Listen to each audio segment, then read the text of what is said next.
जब दिल न लगे दिलदार के हमारे गले आ जाना, आ जाना, आ जाना। हेलो दोस्तों, नमस्कार साथियों, कैसे हैं? जय हिंद, जय भारत। मैंने आपको बताया था अनुच्छेद 324 का बहुत सारा बात आपको गंभीर पूर्वक से बताया, खास करके चुनावी मुद्दे और चुनावी वादों के विषय में मैंने आपको बताया था। किस प्रकार इलेक्शन कमीशन की गठन होती है, इलेक्शन कमीशन के सदस्य कौन बनते हैं, उसका कार्यकाल क्या होता है, उसको नियुक्ति कौन करता है और नियुक्ति कराने के लिए पहले आदेश कौन देता है, इन सारे चीज़ों का मैंने जिक्र कर चुका है। आज बताएंगे हम आपको और थोड़ा सा कुछ बात। सबसे पहले देखना अनुच्छेद 324 का, अगर आप नहीं देखे हैं तो पिछले वाले वीडियो आप जरूर देखिएगा, तभी पूर्ण रूप में आपको जानकारी हो पाएगी। तो दोस्तों चलते हैं, आज हम लेकर के फिर से करा कि चुनाव होने के 48 घंटे मान के चले कि चुनाव है तो क्या क्या जाएगा, कम से कम 2 दिन पहले, कितने दिन पहले, 2 दिन पहले या प्रारंभ होने पर 36 घंटा पहले, कम से कम 36 घंटा पहले चुनाव प्रचार पर रोक लगा दिया जाता है। क्या कहता है? रोक लगाते हैं कि अब आप चुनाव प्रचार नहीं कर सकते हैं, क्योंकि आपका एक समय सीमा मैंने फिक्स कर दिया था कि इसी के अंतर्गत आपको चुनाव करना। तो न देखते हैं आप लोग कि वोट के 2 रोज पहले नेतवन सब जाता है अपना चुनावी वादा पूरा करने के लिए। यही चलते कि जाके हम प्रचार करें और प्रचार करेंगे तो हमारा वोट बढ़ेगा। ये होती है चुनाव के लिए।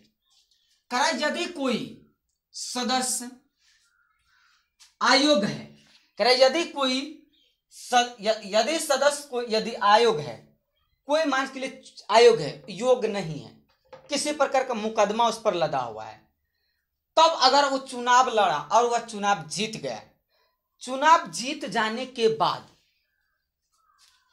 अगर वह निर्वाचित हो चुका है, यानी चुनाव जीत चुका है, तो उसकी आयोग्यता की जानकारी निर्वाचन आयोग, कौन दोस्तों, मैंने निर्वाचन आयोग का बहुत सारा बात आपको बताया है। अगर आपको नहीं पता है तो आप पिछले वीडियो में जाके जरूर देखिएगा कि निर्वाचन आयोग का गठन और निर्वाचन आयोग की योग्यता और निर्वाचन आयोग के कार्यकाल और निर्वाचन आयोग के हटाने के लिए क्या क्या प्रक्रिया से गुजरना पड़ता है, तब जाकर के निर्वाचन आयोग का काम होता है। दोस्तों, निर्वाचन आयोग जो होता है, यह चुने हुए प्रतिनिधि या सदस्य राष्ट्रपति को यह सूचना देती है कि महोदय या महोदया फलना आदमी आयोग है, इसे हटा दिया जाए। अगर वो ऐसा न होता है, राष्ट्रपति को भी देता है और राज्यपाल को भी देता है, तब ऐसे सदस्य को हटा दिया जाता है। क्या क्या स्तर देखिए दोस्तों, माफिया आदमी चुनाव लड़ता है और जीत जाता है, तो क्या क्या जाएगा, राष्ट्रपति राज्यपाल दोनों मिल करके या फिर कोई एक के पास ये पावर है तो उस चुने हुए प्रतिनिधि को हटा सकता है। ये हटाने के पावर उसी के पास है। आम चुनाव, जब कोई सरकार अपना 5 वर्ष का कार्यकाल पूरा कर लेता है, मान चले कि सरकार बना, 5 साल का कोटा पूरा कर लिया, इसके बीच में ना सरकार गिरी ना टूटी, तो वह चुनाव जब होगा, यानी कि समय पूरा कर लेने के बाद अगर चुनाव होगा तो वह चुनाव आम चुनाव कहलाएगा। जैसे 2009 से लेकर के 2014 तक ये मनमोहन सिंह की सरकार, कांग्रेस की सरकार, ये आम चुनाव के तहत था। 2004 से 2009 ये आम चुनाव था।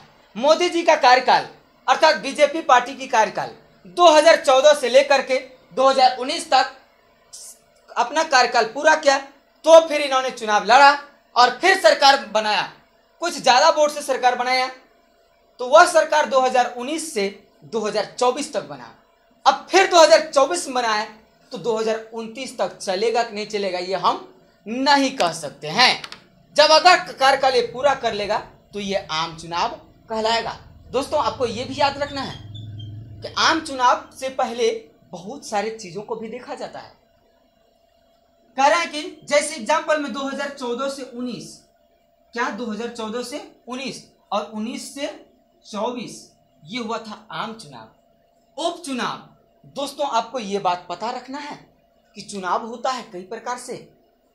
एक चुनाव प्रत्यक्ष होता है, एक अप्रत्यक्ष होता है, एक आम चुनाव होता है, एक विधानसभा चुनाव होता है, एक विधान पार्षद चुनाव होता है, एक उपचुनाव होता है। उपचुनाव किसी भी प्रकार की सीटों पर हो सकती है।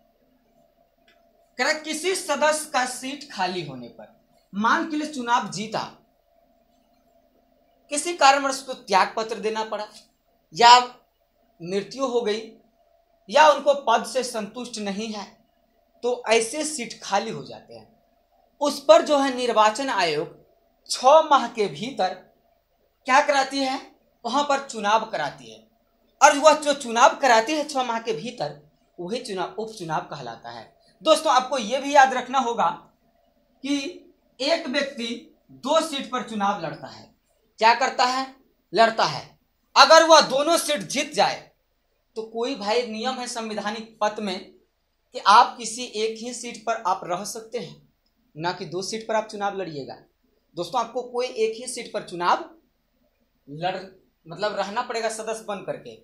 आप किस पद क्षेत्र का रहना चाहते हैं आपका तय है, और आपको किसी एक न एक सीट से आपको क्या करना पड़ेगा, त्याग पत्र देना पड़ेगा। और त्याग पत्र दीजिएगा तो वो सीट फिर खाली हो गया, तो फिर उस सीट पर चुनाव आयोग क्या कराएगी, चुनाव कराएगी, और वही चुनाव क्या कहलाएगा, उपचुनाव कहलाएगा। तो दोस्तों मैंने ये बताया कि उसके स्थान पर, मतलब किसके स्थान पर, खाली कराए हुआ स्थान पर कराएगा चुनाव, उपचुनाव कहलाता है। यह चुनाव बचे हुए कार्यकाल के लिए होता है। मान के ले कि 4 साल कोटा पूरा हो गया, 4 साल कोटा पूरा हो गया, सदस्य मर गए या फिर किसी कारणवश छोड़ दिए, पद से इस्तीफा दे दिए, तो निर्वाचन आयोग उस सीट को 6 महीना के अंदर उसको क्या करेगी, भर देगी। 6 महीने से ज्यादा वो खाली नहीं रख सकती है, क्योंकि उसको चुनाव करा करके उस सीट को भरना पड़ेगा। और जो बचे हुए कार्यकाल है उस कार्यकाल के लिए उसको चुना जाता है, और इसी कार्यकाल में उसको काम अपना करना है।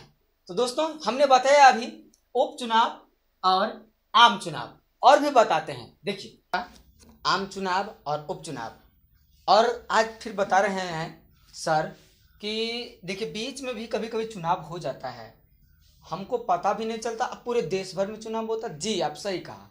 तो ये चुनाव जो होता है क्या होता है, मध्यवर्ती चुनाव होता है। कैसा चुनाव होता है दोस्तों, तो मध्यवर्ती, मध्य मतलब बीच में, वर्ती उसी के समय में, बीच के समय में जो चुनाव कराया जाएगा वो मध्यवर्ती चुनाव होगा। ये कब होता है, तो देखिए कह रहा है कि जब कोई सरकार 5 वर्ष की कार्यकाल को पूरा नहीं कर पाती है, सरकार बना, अब पार्टी समर्थन वापस ले लिया, क्या होगी, सरकार गिर जाएगी। उसके स्थान पर कराया गया चुनाव मध्यवर्ती चुनाव कहलाता है। मान के चलिए अभी चुनाव हुआ और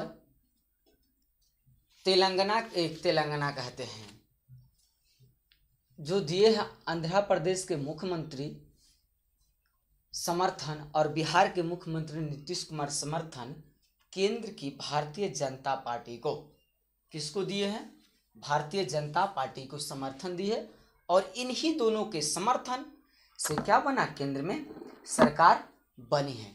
अगर ये दोनों बीच में ही खिंचातानी शुरू कर दे और अपनी जो समर्थन है वह वापस ले ले तो सरकार गिर जाएगी। वह दूसरे दल के लोगों से समर्थन पाकर सरकार बना पाए तो ठीक है, तो क्या करेंगे फिर, जो विपक्ष के नेता हुआ सरकार बनाएंगे। अगर उसके पास भी बहुमत ना है तो वह क्या करेंगे, नहीं करेंगे, राष्ट्रपति किसी पार्टी को क्या करेंगे, प्रधानमंत्री का शपथ ग्रहण करा देंगे और कहेंगे कि आप 6 माह के भीतर उपचुनाव करा लीजिए या फिर आप अपना बहुमत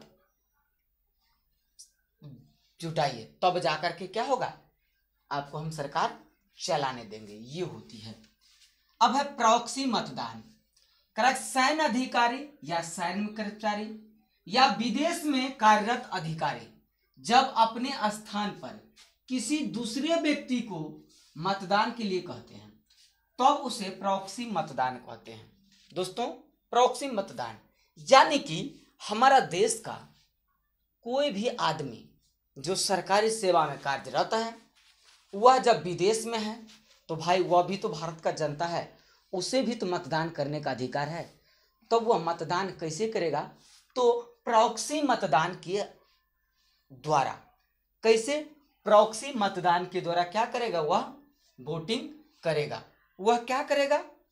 अपने जगह किसी दूसरे व्यक्ति को चुनेगा और चुन करके कहेगा कि भाई आप मेरे बदले वोट कर दीजिए। किसी भी पार्टी को वो वोटिंग कर सकते हैं। तो वही जो वोट देने का पावर है प्रॉक्सी मतदान कहलाता है।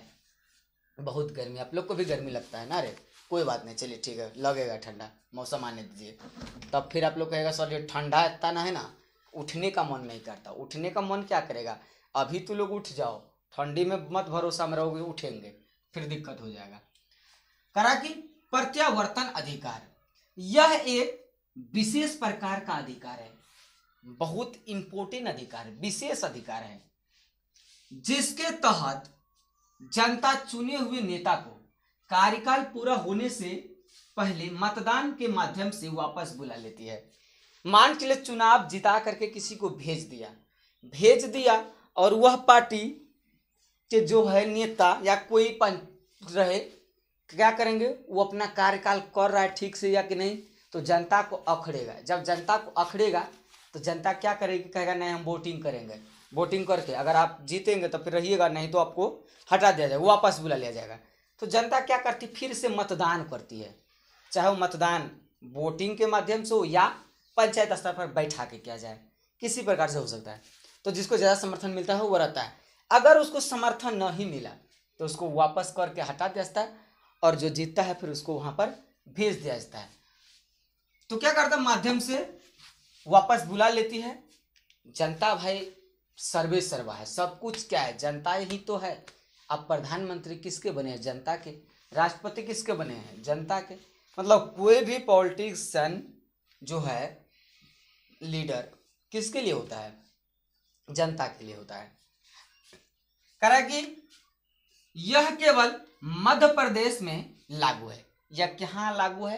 तो दोस्तों अगर आपसे पूछा जाएगा प्रत्यावर्तन के विषय में तो आपको बताना है कि सर प्रत्यावर्तन का जो अधिकार है यह अधिकार केवल मध्य प्रदेश में लागू है, उस पर भी वे भी पंचायत स्तर पर।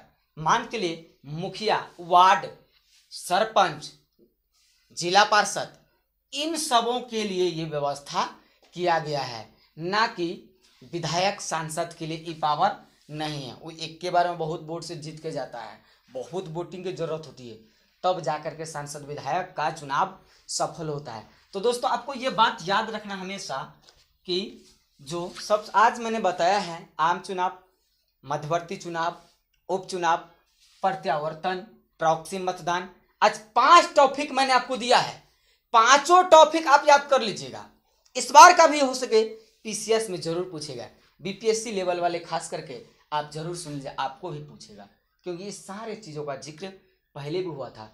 जब मैंने प्रश्न देखा तो ये जरूर आया हुआ था कि सर जी प्रॉक्सी मतदान, तो मैंने सोचा क्यों नहीं आपको प्रॉक्सी मतदान के विषय में जानकारी दे दी जाना चाहिए। जय हिंद, जय भारत। फिर मिलते हैं साथियों, चलते हैं।